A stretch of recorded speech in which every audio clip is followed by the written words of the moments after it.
The one episode of Courage the Cowardly Dog with Bunny and Kitty, I think, that was lesbian coded. Oh, and that's one of them that I do remember. Like, I didn't watch it that often, but I do remember that one. I remember it being creepy. That was lesbian coded. There's people who are like, yeah, it was very scary. They're just homophobic. They're like, yeah, hated that episode. I don't know how I felt about that.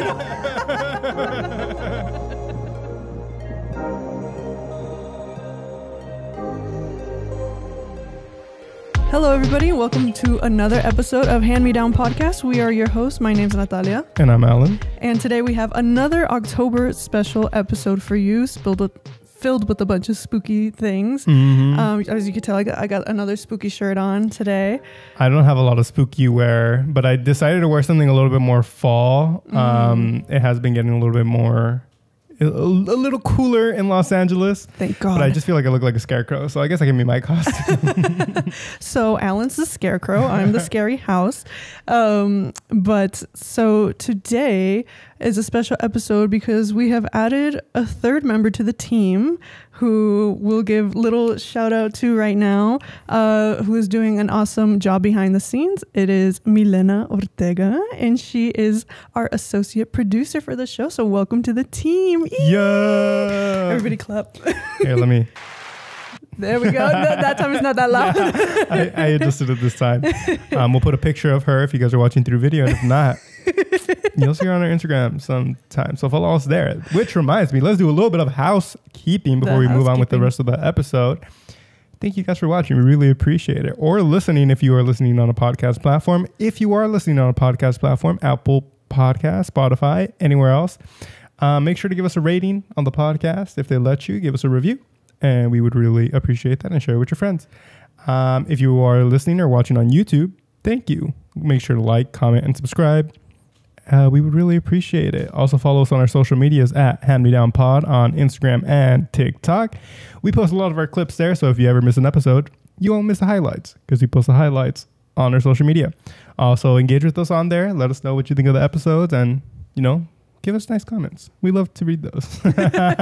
Please don't give us mean comments. We really don't like reading those. I think all the comments so far have been pretty nice. I don't think we haven't had a mean comment. Thank God. Knock on wood. Yeah. You can be our first hater. Just kidding. Please don't. Please don't be our first hater. But anyways, with that, we'll go ahead and move on with the rest of the episode. Thank you guys so much. We appreciate all your support.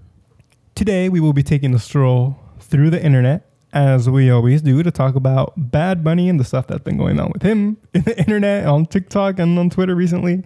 We're going to be talking about some spicy stuff on the internet as well. That sounds wrong. I meant, whoa. You'll see when we get there. And then we will be talking about nostalgic Halloween specials, and we'll start getting spooky again, just like last episode. And to top off the episode, we'll be talking about the scariest thing of all, pursuing art as Latina people. So stick around. So let's go ahead and just jump right into it. We always check in with one another. Alan, how are you doing today? I came prepared this time for this question. I'm like, I'm good, I'm fine, I'm cool. I have started a little garden. Oh. Yeah. It started when I wanted to make like pasta, and I was like, I would need basil. So I went to Smart & Final and I was looking for basil, but they didn't just have like the fucking leaves. So I had to fucking buy a plant. Oh. like a live plant with like dirt and shit. So it was delicious. The basil was delicious. But a couple of days ago, I noticed that the plant was getting kind of sad because it was like in a little tiny pot. So I was like, oh, okay, well, I should probably move it into a big pot. And then I was like, maybe I'll get some like other herbs like to just have. It's always good to have some. So I went with my girlfriend to Home Depot, and we did the Sunday actually after our night out on Saturday. And I went to Home Depot. I bought some dirt. Which is kind of funny, like buying dirt. Like who sells dirt? Who capitalizes off of dirt? Home Depot. Like, we have questions. Where do they get it? Anyways, tangent. I went and I bought some thyme. I bought some cilantro and I bought a serrano pepper plant because I was like, I want to see if this works. And then yesterday I planted them all. I planted some on some pots and moved the basil to a bigger pot and then planted the actual serrano pepper plant in the ground. Ooh. Now I'm just watching them thrive and grow. Wow. My little babies. The time is English time. Ooh, like British? Yeah, so I was brainstorming names, and I'm calling that one Colin for colonizer. I need to learn the others' personalities before I can name them, but that's how I am. I'm doing good. I'm a plant daddy now. Hi, my name's Colin, short for colonizer. So I want to think of like good stuff for the other ones too. So that's how I've been. How have you been? Well, that's such a fun hobby to start. I'm excited to see the garden grow because I feel like I've only ever grown digital gardens, like Minecraft. I mean, I'm not a Minecraft girly, but yeah, like Minecraft. Well, like what else? Like those like games like on your phone, like early 2000s, like Farmscapes and like, or not. That's not early 2000s. Heyday. But like, well, Heyday is new. Yeah, well, newer. But like Heyday-esque games. I played Farmville. Missed that OG Farmville. I think about it every day. There's a Farmville 2, but it has like nothing. Like it doesn't live up to the hype. Dang. Well, so you made Farmville yourself. You started. Yeah, I made it into a real thing. You were like, dang, planting is so fun. I wish it was real. Like I wish you could plant for real. But it's been fun so far. So let's see how it is. That's good. But yeah, I've been good. Milena and I just had a bomb dinner. I heard about it. Yeah, so we tried the Trader Joe's birria. Mm-hmm. And I was a little skeptical at first because like, it's Trader Joe's. It's Trader Joe's. It's like packaged stuff. And I saw it a lot on TikTok and my sister had tried it and she was like, it's actually pretty good. Like, and so I was like, okay, if she says it's good, then we got to try it. And we went last time. I didn't find it, but also because I get really overwhelmed in Trader Joe's, so I don't think I was looking correctly. There's no places to hide there. No. No nooks and crannies. No nook, not a nook or a cranny in sight, and my heart is just beating out of my chest the whole freaking time. But we didn't find it last time, and then this time, and then I went and she texted me. She was just like, "Look what I found!" I was like, let's get it. And then so we made it today. And what can I say other than what my grandma says is barriguita llena, corazón contento. Oh, that's so cute. Because that shit was kind of good. Like I think I'd give it like an 8 out of 10. Yeah, I also tried it maybe like a few months back, and I was also like, I don't know, but for it being prepackaged and for it being from Trader Joe's, it was pretty good. And I've heard a lot of Latino people say that. So yeah. Credit where credit is due. It is not the best, of course, but maybe give it like a 7. Definitely not the best, but for having it in what it took like 4 minutes to microwave or something. Oh, we did it on the stove, but like ooh, chefing it up. One step further. Another thing that has been like recent that we're filming this on October 10th. This will be out on October 15th. But as of today, Governor Newsom has signed the ban of Skittles, or like the red number 3, which we had talked about in episode 2, 3. One of those. I think it might have been episode 2. He just passed it, and I have had 3 separate people send it to me. And my reaction is always the same. I just fell to my knees. Because it was my sister who sent it to me because she had watched the episode. And then I was just like, dude, Alan's going to be so crushed. And she was like, I know. Hot Cheetos and Skittles.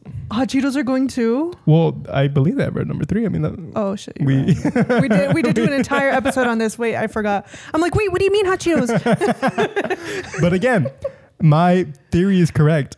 They never mentioned the Hot Cheetos, just the Skittles. So it's like, oh my god, I don't know what to do. On Hispanic Heritage Month. No, we just get hit left and right with Latinophobia, but that's sad actually. But I mean, I guess not for. They must have done it for a good reason, for like health. For a good reason, I guess. I mean, it'll probably push the companies to like figure something else out. Yeah. Give me that natural dye. Give me the natural dye. strawberry flavored. But anyways, we can go ahead and move on to Internet Corner. Internet Corner. So I don't know if you would like to go first. I've been talking a lot. Actually, okay, because this kind of goes hand in hand with what we just touched upon, which is like the hot Cheetos. Okay. So I came across this guy on my For You page. I don't know if anybody's ever seen the no reaction guy on TikTok. Wait a minute. I think I might know. Yes.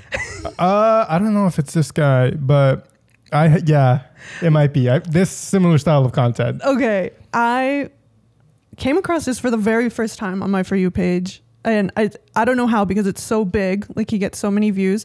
And what he does is he just like eats so many spicy things, like makes like an ultimate combination of really spicy foods and eats them in like less than a minute. And I guess we'll just like... No reaction, but we'll watch this clip that I found. It doesn't really need audio, right? Or should I play it? Or do I want to hit the crunch? Is this an ASMR type He of just like situation? narrates like what he's doing. So you don't need to. Okay. Well, let's watch it now. Red Takis, Flamin' Hot Cheetos. Oh, he eats them all at once. Yeah. Ew, what the hell's that? Spicy milk. Hot sauce. Ew. Ew. One chip challenge. Oh my. The one chip challenge. Ew. He kind of scares me. Yes, he's like Vecna. He gives Vecna energy. Vecna's just in the corner like... Last bite. Talkies. I'm not even worried for his mouth. I'm worried for the other end. What does that look like? Like, do you think he throws up after No this? reaction. I don't know, because he does it so often. But I like saw it and I was just like, dude, that's Choro City right there. Like, holy shit. Ew. I think this one was a lot grosser than the ones I've seen because he mixes everything. Yeah. I've seen the ones where he's just like, he starts off with like a hot Cheeto and he goes like a little chipmunk. And then he like moves on to like a pepper. And then like the peppers get hotter or something. Or like, and then he like takes a shot of hot sauce. But he does it all in one go. And it's just so red. I mean, that's why they're banning this shit. Yeah. Look how red all that shit was. It's your fault. This guy, the no reaction guy. This guy. Fuck. Just kidding. No, it'd be actually funny because, you know, like when they're in Congress and they want to ban something, they bring like evidence. It'd be so funny if someone like a Congress person like brought this TikTok and was like, look, this is evidence. This is what it's doing to our kids. Like, this is like when Michelle Obama tried to like make all of our foods healthy. It was because of this motherfucker. They ruin it for everybody. Thanks. Michelle Obama would be so disappointed in you, my guy. They ruin everything for us with those blue ass eyes. That was the first thing I noticed too, because I was like, okay, we see them. He's like peering into my soul. Like, okay, show off much. It's like the Miley Cyrus meme where she's just like, or like the memes that are just like nobody, Mexicans from Jalisco. Just like bluest eyes. I find it so weird sometimes when people wear contacts, like to have different colored eyes, like as an accessory. I don't know if that's controversial for me to say, but it's weird. It is a little strange. I'm just like, oh yeah. I kind of feel bad too. Like don't conform to white beauty standards. Yeah. Have you ever wished that your eyes were a different color? No, I don't think I would look good. Like, not even when you were younger, when it was like trendy to like. No. Really? Proud Mexican, what can I say? But no, not really. Maybe lighter eyes, just because I feel like my eyes are so dark. They all kind of just like blend together. Me looking into the camera. I don't know, guys. You tell me. Maybe like a lighter shade of brown, but not like blue or green. Did you? I feel like when like elementary school, there was like this trend where, not a trend, but there was just like this romanticization. How do you say that word? Romanticization. Romanticization. Uh-huh. There was this like romanticization of like biracial kids. Do you remember that when we were younger? A little bit. Like they just really wanted like people of color to have blue eyes, and they're just like, they would like make edits of like celebrities who were people of color and put blue eyes on them, and they're just like 10 times better, so much hotter. And I'm like, what? I was not in that sitcom. Really? No. You're like, huh? I was with you up until one moment. I thought we were just gonna talk about how like people are like mixing and matching like the best traits of like the different things. Oh to create, like no. This was like 2010s, like early 2010s. I don't remember that. Oh my god. Really? It was Where'd was you like see a lot this? of TikTok wasn't. No, it was like a lot of like in the fangirl culture. So it was like kind of rare, or it didn't even have to be like a person of color. It could just be like a white person that just had brown eyes, and then they would like edit the eyes to be blue, and they were just like so much better, so much hotter. And I was like, Ew. and because it was like that was all I saw, I was like, yeah, so much better, so much hotter. And then like wishing I also had lighter colored eyes, and just like, or like the superlatives in my middle school, like at the end of the year, if they had like a best eyes award, and there were always people with blue eyes. Always. Yeah. I'm like, okay, what? It's like, okay, we know this food with like green eyes, or like, it was like green or blue. Yeah, green, blue. I was just like, okay, well, I guess they are nice, but yeah, give us some love. I don't know. give your brown-eyed girl some love today. Hashtag brown eye love challenge. Hashtag brown eye, love your brown eye. No, but funny. wow, what a tangent, but what a great tangent about to talk about not unrealistic, but like white European beauty standards. But moving on with Internet Corner, I want to talk about Bad Bunny's new album, which by the time this episode comes out, the album would have already been out, but it's not out right now. So I can't speak on the actual album itself as of late. But he's releasing a new album. I'm excited. I'm a Bad Bunny fan. He has been getting a lot of hate, which is interesting. And I don't know. I would like to get your take on this. I know you're not like a Bad Bunny fan. I know you fuck with some of the songs. I dabble. Yeah, you dabble. But it's interesting to see kind of like the demise of Bad Bunny. Because it kind of, not that it didn't come out of nowhere, but I feel like there were instances in the past where he's said and done other things that were a lot worse than what he's done now. And now is the moment that he's being canceled. And a lot of that is being fueled because of his relationship with Kendall Jenner. Yeah. So I'm just like, he said worse. That's what bugs me. Like, he said worse shit before in the past. And this is what you guys are choosing to die on, like the hill to die on. I draw the line at the Jenners. Yeah. I can excuse this, but the Jenners, no. And I get the whole thing that it's like, oh, he's supposed to be for the culture, and he's dating like someone who's been known to like kind of be a culture vulture with her A18 tequila, and just like the whole family is like appropriating by culture and things like that. I get that, but where was that energy in the past when he said other things about reggaeton and just like that he doesn't know anything to like black artists or something like that? Like, yeah, Jesus. I mean, this is a tangent, but you said culture vulture, and I think that's the craziest term I've ever heard, and I love it. I've never heard culture vulture. That's good. That's really good. Good job. I didn't create it. I don't know who created it. I was just stuck on that. But anyway, back to your original question. I have noticed that too, because I feel like during the pandemic, he kind of said like a few things, or during the summer 2020, the Black Lives Matter. It was just he's also profiting off of art form that is made by black artists. Reggaeton comes from like reggae. Yeah. And during the whole Black Lives Matter movement, he didn't say anything for so long, and people were like, well, you're profiting off of like something that has been culturally of black creation.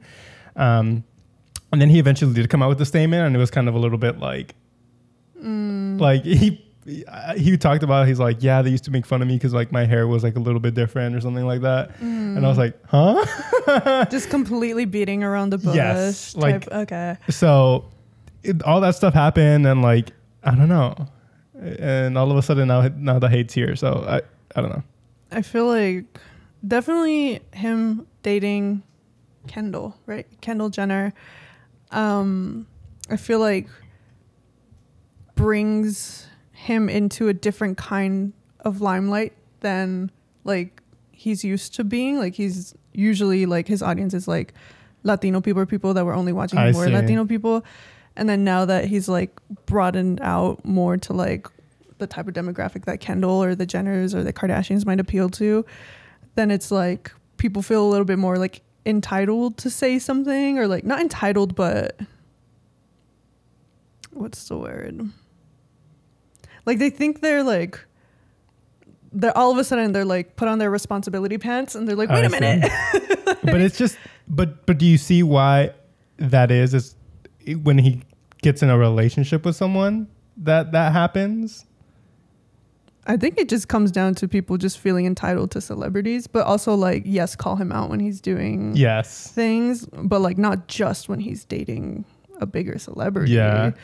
It's like celebrities are going to be celebrities. Like, what did you expect? Yeah. Like, he's huge. Like, what did you expect? I don't know. Other Bad Bunny tangents. He released a new song and people were saying like, oh, like this sucks. Like Bad Bunny's losing his touch, like his past songs. I'm like everything sounds the same. I'm like, this year alone, he's released so many songs that he's been like exploring. 1% with Grupo Frontera. He did Where She Goes, which is like, I love that song, and it sounds a little bit different from the stuff he does. He had a song with the Gorillas, Tormenta, which is like, what? He's like doing different things. Anyways, I'm defending him, but I also have criticized him and continue to criticize him for other stuff. But I just think sometimes it's unfair. The song he made with Drake. Okay, I'm not here to defend that. I don't like that song. I'll swallow my words a little bit about that song specifically. But all the other songs. Yeah. At least he's like trying to experiment. Yeah. But yeah, people like that song. Yeah. One last Bad Bunny thing before we move on. Sorry, I'm on a bad but I've had all this built up. Did you see his wig? I have not. No? No. Because when he announced the new album, he put out a video and he takes off, or like we see him and he's bald again. He's in his bald era, which you know how I feel about the bald era. Do not fuck with the bald era. I like his hair, but he's bald again. And then people were like, wait, but we just saw him like at the Latin Billboard Awards, and he had hair. And then someone like did some digging and they found like a wig. It's like the backwards hat with like hair. And people were just posting the wig everywhere. Now everybody's like, now when I see a video of him, I'm like trying to see if he's wearing the wig. Oh my God. Let me show you the wig. He Hannah Montana does? Bad Bunny Hannah Montana does. Let me see. No way. Because you see how it's like the hat? Yeah. This is him being in his bald era again. I kind of hate that wig. I hate that picture of the wig. Yeah. Like it's such a horrid picture of the wig. Like it makes me physically uncomfortable to see the hair peeking out of the cap. Is there a brim? Oh, okay. Thank God there's a brim at least. That was one of the brimless hats.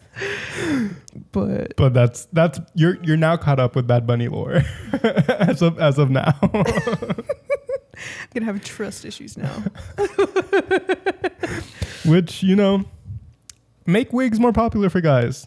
Yeah, because that one was just like, it was like what stance is that? It was a 2-for-1 special with that one.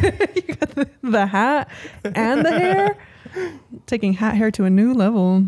Yeah, I mean, I feel like women in the industry wear wigs a lot. Like, yeah, that's true. That's true, actually. Okay, forgive me, Bad Bunny. Okay, so now that we've had fun dabbling in our internet corner, we're going to get onto a little bit of the spooky aspect of the episode, which is... yeah, 24 minutes in. We're 24 minutes in. Let's get spooky, everybody. From now on, it's going to be spooky, though. From now until the end of the episode. From now until the end of the episode, we're going to be scared. So today, we're going to touch upon Halloween specials, and I think a little bit more specifically, Halloween specials that we saw as kids, and just kind of talk about them. See which ones were our favorites, which ones had very significant cultural impacts on our lives, I mean, as somebody who loves Halloween, I don't know if Halloween is one of your favorite holidays or. I like to dress up. So I like very to dress up. much so. And I think I've always liked to dress up like as a kid, trying to be scary and shit. I did like Halloween a lot. As soon as when that Thriller commercial from Party City came on, I would watch it all the way through. Did you ever get those, like, you know how you get like paper mail, like junk mail? Mm-hmm. But during October, they would start to be the costume ones. Yeah. I would sit and look at those for hours on end. So I do love Halloween. He's like, actually, now that I think about it, love Halloween. Adore it. But no, I know what you're talking about. And I loved looking at those too. And then I'd always be like, Mom, can we get them? And then she'd bring out the giant bin of hand-me-down costumes.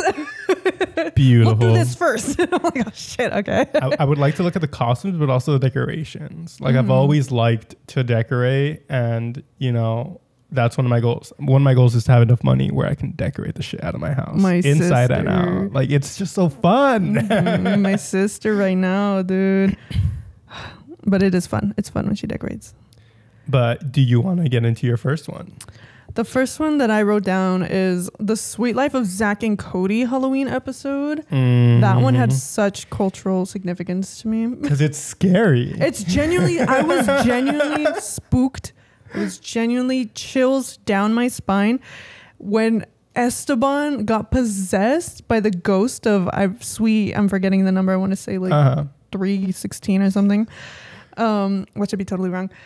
And just like the way that his voice changes, and then like the way that he he acts, the way that he killed that role. First of all, Esteban always at 110. Always at that whole episode 110. His role is Esteban 110. Like, and it was just so funny. And then the iconic part when he gets put on hold when he's calling out to the dead.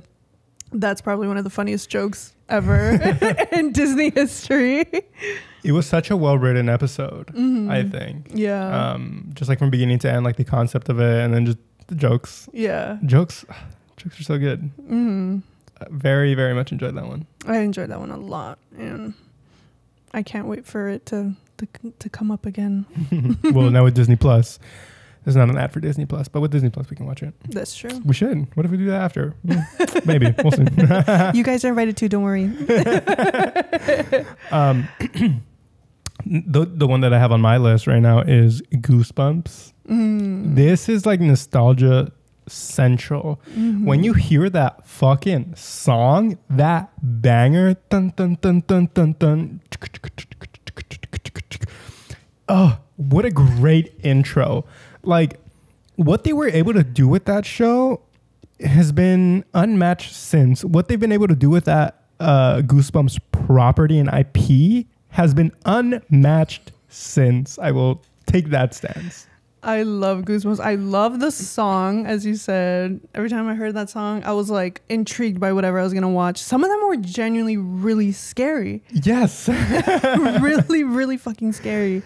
And it's I love the anthology series of it because that's what makes sense. Like, you have so many books, like, why wouldn't you make an anthology series? And like it was like an actual adult show, just a little bit less scary. And I think that's what made it so special. Like, it wasn't like trying to tell like little kid stories. Like, no, it was just, I mean, of course the main characters are kids, but it was like the way it looked was very adult. Like if it was like an adult channel.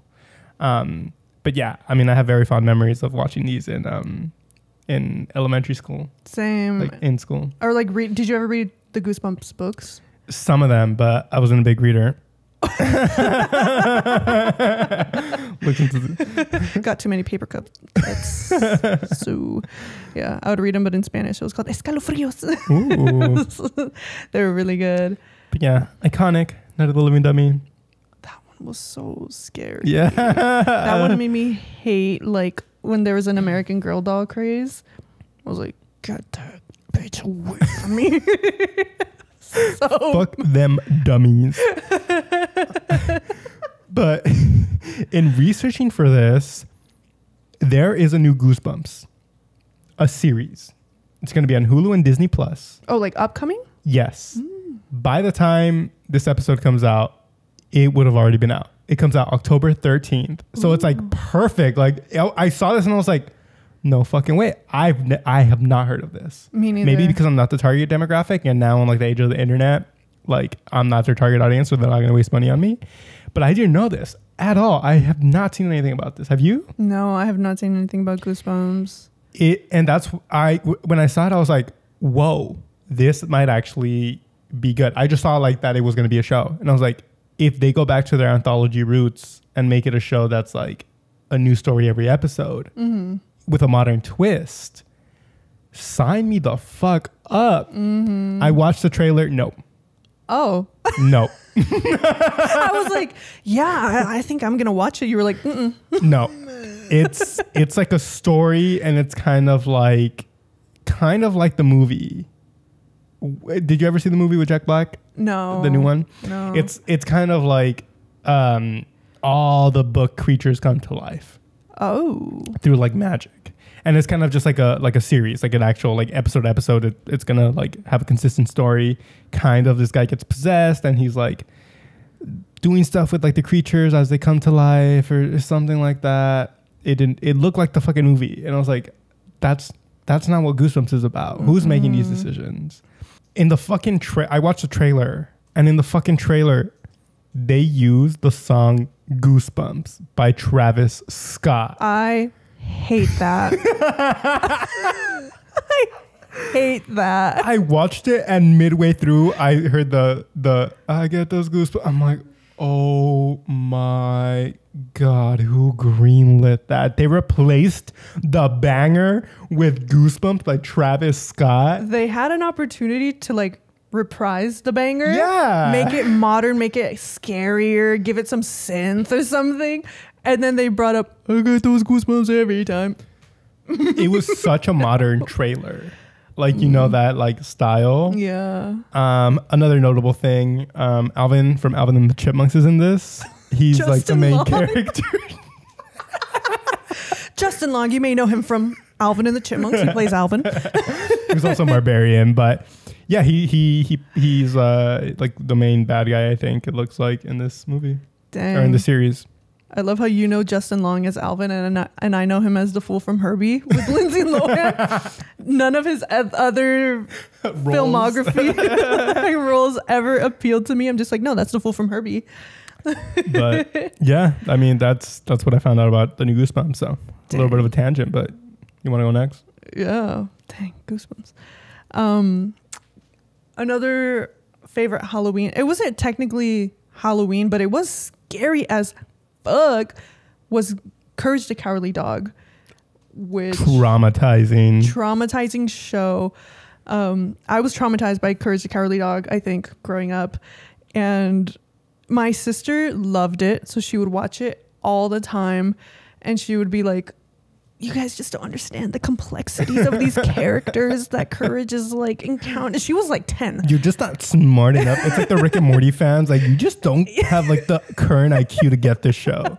I was like, oh, I get that I'm freaked the fuck out. I understand that. I feel that in my stomach. But it was always so scary. But I learned to be... Or like, I'm also a fan of like scary things. So I would like kind of watch it all the time. And we would always watch it at my grandma's house too. And my grandma is like the thrift queen, where like almost every single thing in her house is like antique or like thrifted. So it's like that creep factor. Plus watching Courage the Cowardly Dog and just like the bizarre characters that he would run into. I was like, how am I going to sleep on the pull-out couch tonight? Like, I'm so scared. Like, it was very scary. But the one episode of Courage the Cowardly Dog with Bunny and Kitty, I think, that was lesbian coded. Oh, and that's one of them that I do remember. Like, I didn't watch it that often, but I do remember that one. I remember it being creepy. That was lesbian coded. There's people who are like, yeah, it was very scary. They're just homophobic. They're like, yeah, hated that episode. I don't know how I felt about that. But I mean, props to the creators of that, because they didn't shy away from like actually making it creepy for the kids who actually fucked with that and wanted to push their boundaries on that. Yeah. They saw their vision and they went with it. So appreciate them very much. It's a very iconic show. Very iconic. For Cartoon Network. Which, talking about Cartoon Network, one of mine is a Halloween special called Scary Godmother. I remember this one, but not a lot. It's very, I would always watch it when it was on. Very bad animation. I do remember that. But it had such a charm. The monsters were nice. The kids were annoying. I appreciated it. That's how I learned a lot about monsters. Not really, but it was nice. It was educational. They were nice. But the real monster is within. Just like whatever lesson. But that's all I have to say about Scary Godmother. She was scary. What can I say? Scary Nina. I don't know if we even want to go into the other ones. Okay, well. Or do you want to? Really quick. Another one is the Treehouse of Horror specials from The Simpsons. Those are iconic. Those were my favorite Simpsons episodes because they weren't canon. Like, they could do whatever they wanted to these characters. No rules when it came to these specials. And again, going back, learning a lot of American culture from The Simpsons. I learned a lot of, they would always parody a horror film, a classic horror film or a classic horror show, or like a story that has been like, that's in popular media and culture in the US. And I learned so much because of it. Like I watched these episodes of The Simpsons, like the one where they parody The Shining before I watched The Shining. Edgar Allan Poe's The Raven, they did that as well. So just learning a lot of this stuff. Very great episodes, just very funny. I enjoyed them. Very whimsical. Some of my favorite things to watch during Halloween time. I think, did you make me watch one time? I don't remember. Maybe. Because I do remember Treehouse of Horror. Like, I remember that name. Yeah. I might have. Maybe. But some of my favorite things, yeah. Yeah. That's what you pre-gamed The Shining with. Yeah. Simpsons. So I'm like, sometimes when I watch a horror movie, I'm like, oh, that's where this is from. Like, that's where The Simpsons got this. Makes it funnier. You're like, dude, they copied The Simpsons. What the fuck? Are you guys seeing this? Dude, The Simpsons totally predicted that. I need to get a podcast so I can talk about it.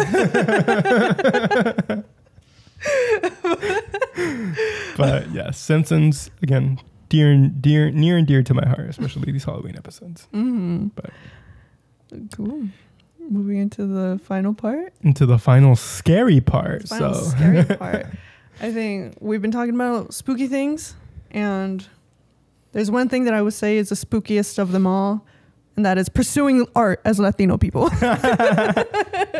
We were trying to think of like a scary like second half to this episode, because the second half is usually a little bit more like kind of grounded and like serious. You made that joke and I was like, oh, that's perfect, because it is so scary. And he was like, what scary thing can we talk about? I was just like, pursuing art as Latino people, because it's terrifying. And I approved it, greenlit it right there and there. Yes. But let's get into it. Let's get into the scariness of like why it's even scary to begin with. It's a different kind of scary. Yeah. And to get into it, I do have a question for you. When did you know you wanted to pursue art, and what was the response from your circle, from your family, or from friends, if you have any stories about that? Yeah, I feel like the moment I knew I wanted to pursue art was actually pretty later in my life. I want to say like literally my senior year of high school is when I decided that, okay, I want to pursue art. I had always been very fond of art. I'd always been artistically inclined, or like, like I love to be creative and do all that stuff. I never ever saw it as I never saw being creative as a career path. That didn't seem possible to me, like in my upbringing. Yeah. And I have this very fond memory of a friend in sophomore year of high school who I asked her one time, what do you want to be when you grow up? And she said, oh, I want to be a filmmaker. And I remember thinking, how? I remember thinking, that's not a real job. Or what do you mean? And she was just like, yeah, like I want to be a filmmaker. And I was just like, I disagree with that lifestyle, but whatever. Like, I didn't say that to her. I didn't say that to her. In your head. In my head, I was just like, yeah, right. Like, projecting. No, projecting. And it wasn't until like the next few years where I would like always opt for the creative option for projects, for like book reports and stuff like that. And I was like, I really enjoy doing this. I really find it being the most fun stress I've been under, and it's great. And I have very similar the way I think about it is anytime in school I would always sniff out the fucking how to be creative. Sniff out, can I make a video here? How can I be creative here? And I think me and you are very similar. I think we're performers and entertainers. What? I'm an attention whore. To put it that way, yes. I'm an attention whore. What can I say? But we also do it because, we like to bring joy to people's lives who are around us. We relish in laughter, and we always want to be having a good time and having everybody around us have a good time. So like you said, like even when I would do presentations, I would always put on a character. I would perform while I gave a presentation. I remember in high school, just like you, and we'll talk about this later, but like making videos for projects. In high school, I was taking an engineering class, and we had to present it was like a gumball machine that we like designed on the computer. And I was paired up with my friend Miguel, and I was like, dude, and we had to present it to the class. Like we were going to market it to the class. And I was like, dude, what if you come dressed up as Bill Gates and I come dressed up as Steve Jobs, and we do it like a fucking Apple event? And we fucking did that. I didn't have a turtleneck, so I just like put my shirt up here with like some safety pins, wore some jeans. Wait, what did you safety pin to? No, like, I forgot how I did it, but I used safety pins, not on my skin. I was like, those fucking weird ass kids that can like, put go like that. I feel like that's very Latino core too. But we did the presentation, and I was just like pretending to be Steve Jobs up there, and for a fucking gumball machine that like wasn't designed good at all, but like treating it like it was the next iPhone. But those are the memories I have of like also being creative and like sniffing stuff out. Because it was always that serious. It always was. Serious. And now looking back, I'm like, what did the people like think of me? Or like, what did the non-creative people think of like the shit that I was doing? Like, this guy again. This is who's putting on a performance. This is a skit. We're in class, dude. Latino Steve Jobs. Dang. No, because I would do the same. Like always just trying to perform, and I guess like just like that term perform, and I would do like presentations at school were my outlet to put on that kind of performance. And I feel like that goes hand in hand with the very little and very short-lived theater experience that we had in college. Yeah. Because I didn't pursue theater in high school, even though my school was a performing arts school kind of, and they were known for theater. I didn't even think or try to pursue theater because I had internalized that's a white person thing. Like that's for white people. That's not for me. That's not for Interesting. So you played mariachi. So I played mariachi instead. That's what I did in high school. But like I just remember always thinking like I can't pursue theater because that's for white people. Interesting. And that was also the same thing with film. I can't pursue film because that's for white people. And it wasn't until I got older, and like we did talk about this in a different episode, and just learning a lot about internalized racism and how that's affected by internalizing what you see yourself portrayed as in the media and how that goes hand in hand with education achievement gaps. And Yeah. that's literally what got me into filmmaking. Is That like research. that research Yeah. and like learning about the achievement gap in classrooms for low income students and like BIPOC students, and how that goes hand in hand with how they see themselves portrayed on the big screen, on media. Yeah. And a lot of it had to do with there wasn't enough Latinos in the industry. Mm-hmm. And so that's when I decided like, well, then I'm going to be that person, or like, Yeah. I'm going to make it my goal so that like, not just me as like a Latina woman, but also like as a queer woman, so that when people see, oh, she can do it, then I can do it. So that was like kind of like why I decided to go into media and stuff like that. And I feel like I've also had similar experiences. I mean, I never went to a school that was a performing arts school. So that's why I was always sniffing, trying to find stuff that I could do creatively. Which says a lot about underfunded schools. Not particularly my high school, because I mean, it still was a public school. But I went to like a STEM school. And there was like a visual and performing arts still on that campus, but it was a different school, different enrollment. But yeah, I never saw theater also as an option, or when I did want to do filmmaking, like, first of all, it's hard to make it in the industry, and it's even harder to make it as a Latino. So that very much served as discouragement to not pursue that. But I think later in life, I was like, well, no, I didn't have that. I want to be the example for the people who want to do it. Yeah. Who want to find this community. Yeah. And I feel like that's why, I mean, speaking for myself, but I think also Loki speaking for you as well, is when we did run that Oregon and campus, the Latino Film and Theater Association, I put so much of my heart into it because of that. Because I was like, I didn't have this growing up. And I want to make sure that this is a spot that everybody else has it for, that felt the exact same way. Yeah. And there was a lot of us that felt the exact same way.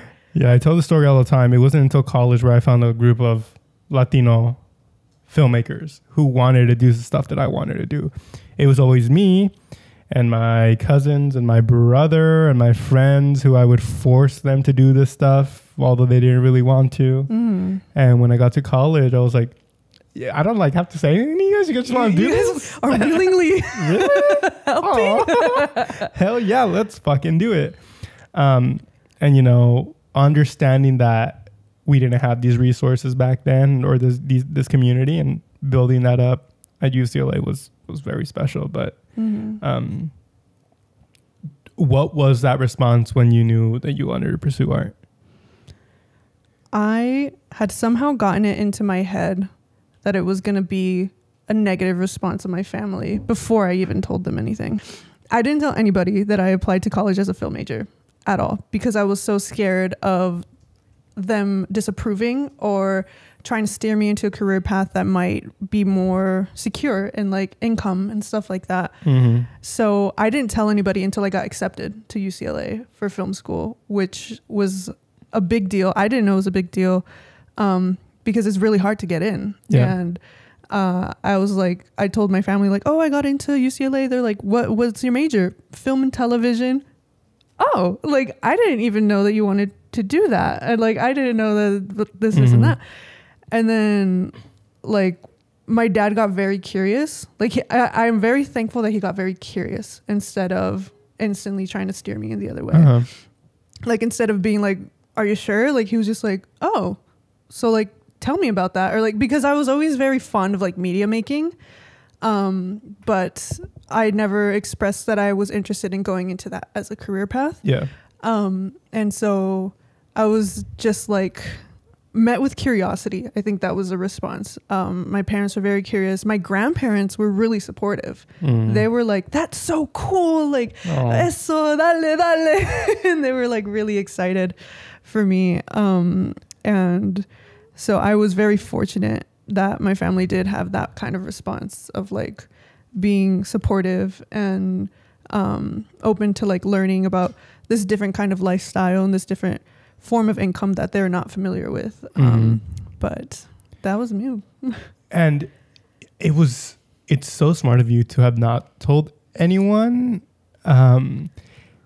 Although that was hard. Like I wish I could have done that, but I couldn't because I've been wanting to do this since I was 10.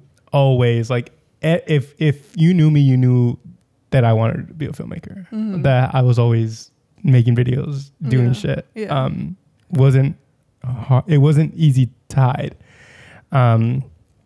Which is why I think I did get a lot of that stuff that you were afraid of getting. So I'm like the living proof of like what that is like. Yeah. Which is just, and I've talked about this before, but like, especially in a heavily Latino community or like in a low income community, if you are smart or if you show signs of intelligence or like that you're doing well in school, because doing well in school and intelligence are two different things. If you're doing well in school, there are expectations that you're going to be a doctor, a lawyer, or an engineer.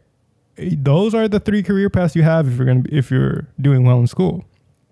And that was always placed upon me by teachers. Although I did have teachers who were very encouraging of my creative stuff, but also by my parents who were like, well, you're going to be an engineer. You're good at math. That's why I went to a STEAM high school or to a STEM high school. Although at first I wanted to go to a visual and performing arts high school. I wanted to go to the other one on the other side of campus. And my dad kind of steered me into the direction of like going into the engineering school. And, you know, I always say this, like, I don't mean this in a villainous way or to portray my parents in a villainous way, because I know they know what it's like to struggle financially. And I know that that's just not what they want for me. So out of just like trying to care for me, they're like, do something that will get you money that so you won't have to struggle.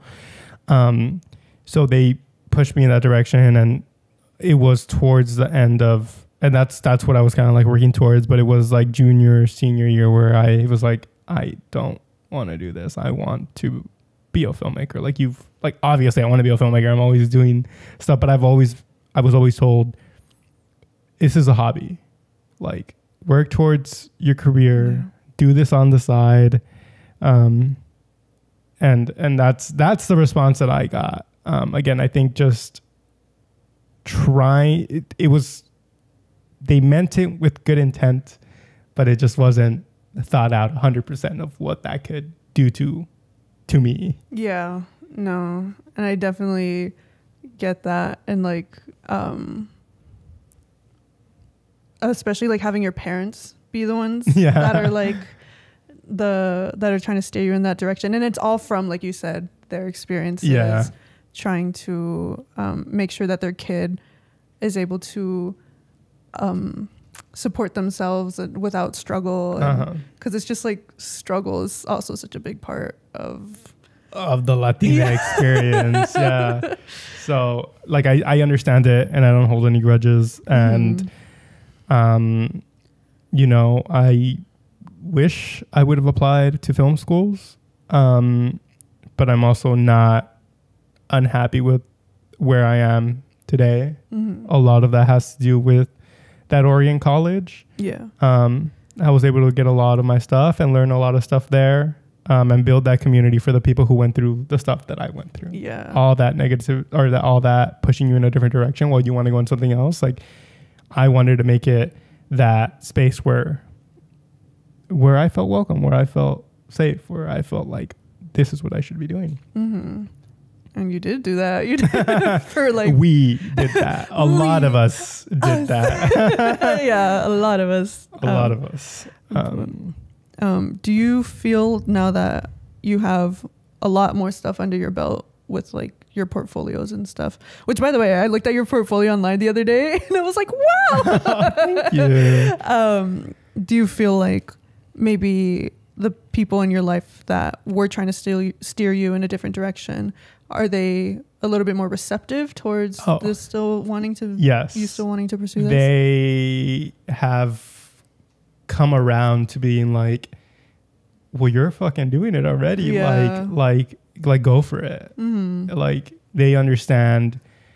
And And I think it's just through like, they know that whatever I'll do, I'll be fine. That's just kind of who they see me as. And it's just like, well, yeah, like I will be fine. Like I will never be struggling that much. Like I'm like very calculated in the way that I do things. So I think just showing them that like as an adult, I think, because when you're a kid, it's like they don't know what that's going to be like. But now that I've shown them, like I'm 22, like I can, like all the stuff that I've done. Because I feel like what a lot of people don't take into consideration when choosing career paths, or like when their kid shows interest in a certain career path, is drive. Because like I feel like people like yourself have so much drive in this area that it's like it's so hard to hold that in. It's like takes more effort to hold in that drive than to like set out and do it. Yeah. Because you're just so driven, you want it so bad, and you just like go for it. And once people start to see that drive, then that's when, like, because you kind of have to like earn their belief in you in a way, because like art hasn't been a sustainable career path for many people up until recently, really. Yeah. And I feel like it's just that drive that you don't really like get at anywhere else. Because like I was really good at math, and people thought that's what I was going to go into. Like all my teachers and like the people around me, they were like, oh, she's going to go into math. And then I just decided one day, I was like, I'm good at this. I don't want to do this for the rest of my life. I don't want to do this for the rest of my life. And that's the thing. Like I was pretty good at engineering. I can't imagine myself doing this for the rest of my life. I didn't want to do that for the rest of my life. Yeah. So I was like, I was also like 18, like having to make big life decisions at 18. But I knew that much, that I didn't want to do STEM related things for the rest of my life. But shout out to Latinos who do STEM related things. Yeah, hell yeah. You guys, I look up to you guys so freaking much. You have no idea. Just as Latino creatives are paving way for other creatives, Latinos in STEM are also paving way for other Latinos in STEM. All these areas are predominantly white. So shout out to any Latino doing anything. Round of applause, everybody. Very, very good. But do you want to get into like now that you're pursuing it, the imposter syndrome or not being taken seriously of it all? Because that's like, it's scary deciding to pursue it and that initial part, but now it's also scary while you're in it. And I feel like because it's still the transitional period of like us kind of like, I don't know what's a better term for it other than like bleeding in. Like that's ominous, spooky, but like bleeding into these big roles and big positions. Sowing our oats. Yeah, kind of just like going into it. And so I'm still very much part of that generation. There's still so many people before me that have done so much, but now there's more. And it just like keeps like, we multiply, like we're getting more. So the filmmaking industry is predominantly white and predominantly male. You put those two together, you throw me in the mix, they hate me the second they look at me without knowing anything about me, without knowing anything about my abilities or anything like that. It's just like immediate, you're met with like prejudice. So as a result, you have to deal with a lot of imposter syndrome of like, because of my style of filmmaking, my roots of filmmaking is very different than the style of filmmaking of somebody that came from a lot of money. Because filmmaking is so expensive, they have access to so many things, so many trinkets to make their shot look the way that they want it to. I didn't have that. So I had to learn how to make something from nothing. And a lot of the times I don't give myself credit for having that kind of knowledge of like being able to maximize the fuck out of whatever I'm using. Yeah. Like, even if it's dirt cheap, even if it's not initially intended to be used as a filmmaking tool, I'll make it into a filmmaking tool. I don't care. If I don't have it, I'll make it. Like that's always been my attitude towards filmmaking. Our freshman year, we took the same Chicanx class, which we didn't know. Yeah, we didn't know. But we learned the term rascuachismo, which is kind of that very popular amongst Chicanx studies, which is a term of like making the best of what you have a lot of the time with art. Yeah. So you coined that term with filmmaking. Yeah. I remember you brought it up. I'm like, wow. Yeah. I was Yes. like, oh, we just do rascuache filmmaking. Like that's our style of filmmaking. Yeah. And a lot of the times it's not taken serious by a lot of filmmakers because filmmaking is inevitably materialistic, very materialistic. And people get so caught up on what kind of camera you're using and what kind of lights you're using and all the fun gadgets. People become gearheads and they make that their entire personality and then they call themselves a filmmaker. Baby, you're not a filmmaker. Like you are, but like don't shit on other people who don't go that route, you know, because sometimes you just genuinely can't afford it. And I'm not going to sit here and wait until I can afford a $2,000 light to start doing what I want to do. Yeah. And like again, a lot of our examples are going to be of the Oregon College, but we would make our short films and sometimes some people would watch them and some of the feedback would be like, oh, well, it's like I don't know, like the quality was like, and I'm like, whenever I get that criticism, I'm like, girl, the budget was less than $1,000 and more than half of that went to feeding the crew. Like we're doing the best with what we have, and for the best that what we have, I think they're beautiful films. Yeah, like not to be biased, but like if you knew what we were using to make these films, I think that would be very impressive. Yeah, because a lot of people, they instantly want to critique, especially like more independent filmmakers. They want to critique your cinematography. They want to critique this, and that, which is valid. Critique that, but they never critique the story. And I'm like, critique me on something I'm capable of changing. Yeah, it's like, okay, I get where that criticism is coming from, but like there's literally nothing I can do. Like I can raise money, but we do raise money, but it's like to feed the crew. Yeah. Like people don't want to support independent art sometimes. Yeah, people, they don't want to shop local. What can we say? And it's different for that Ori because it's not like we're just making one film for the year and like now we're making 3. So that's 3 separate budgets that we have to like raise money for in the span of a couple of months. Yeah. It's not a very long process. Yeah. So yeah. Anything else that you would like to say about pursuing art as a Latina person? If you're thinking about it, do it. If you're a Latino person, you're thinking about pursuing art, do it. Like, not to be cheesy, but like go for your dreams, go for what you want, even when you're faced with like moments of being discouraged or feeling like you don't belong or feeling like you have to constantly be proving yourself. Like in the end, make what you want to make, say what you want to say, and you'll find yourself naturally gravitating towards people who believe in the same things that you do, who want to see people like you succeed and who want to support you. And I think that is much more valuable than literally any type of dollar. Like it's like you just go for it. And it might take some time to get to that point, but it will happen. And you will have moments where you want to give up or you feel like it's not worth it or you feel like you're the only person with this interest. These people will come and they will be the best people you ever meet. So yes, pursue it now while you can. Well, it's the easiest to pursue when you're young. And one of the best pieces of advice that I got is you can do whatever you want to do career-wise, because as long as you're driven and as long as you're good, the money will come either way. I think that's true about anything. Like if you're really good at something and you're driven, the money will come. Yeah. Like I think that was really good advice.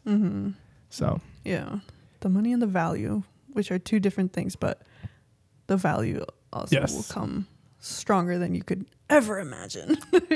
Be persistent, be creative in any way that you can. Sniff out whenever you can be creative, and it will lead you to amazing places. So real. I love that this also kind of felt like a pep talk to us because we're both unemployed, right? We're both like still trying so hard. You're just projecting. We're just like, believe in yourself. Believe in yourself, guys. It's all gonna work out. No, but for real. But we've seen progress. Yeah. So we will continue. It's just we're at a low. Yeah. We'll continue to be that progress. So. Yeah. Other than that, I think we might be reaching the end of the podcast. Natalia, how do you feel? I feel great. I feel we had a few chills down our spine. We had a few inspirational moments that were unplanned, but I think overall really fun episode today. And as always, we like to close out our episodes with a Latino artist recommendation. And today I will give my Latino artist recommendation of the week is a Mexican duo called Daniel Me Estás Matando. They are two guys who are from Mexico, and they sing music that has a bolero style, but with a modern twist on it. And it's really beautiful music. So if you are a fan of boleros and you want to listen to a duo that does them in a little bit more modernized version, you should definitely check out Daniel Me Estás Matando. Their songs are really good. I love Que se siente que me gustes tanto. I think it's very romantic and cute. Lo hice te dejé is a little bit sadder, but really good. Es verdad is also really good. And 10 pasos hacia ti. These are all beautiful. Some of them are really poetic, and I like to read the lyrics and like get really inspired because like sometimes they just be saying things and I'm like, that came from your brain. That is so poetic. Like that is insane. I love poets. What can I say? I'm a fan. So definitely check them out. I think that they're a nice, like calm duo to listen to and really beautiful stuff. But yeah. But yes. And with that, we have reached the end of episode 5. Thank you all very much for tuning in. We really appreciate it. Thank you for all the love that you guys have been giving us on the clips and social media. And that social media again is at Hand Me Down Pod on TikTok and on Instagram. Go ahead. You can watch the video version on Spotify or on YouTube, and you can listen to us wherever you get podcasts. Thank you again, and we will see you guys next time. Bye. Bye.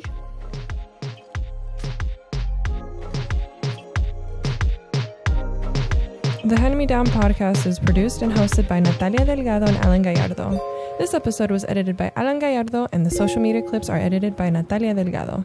And I'm the associate producer, Milena Ortega. We'll see you next week.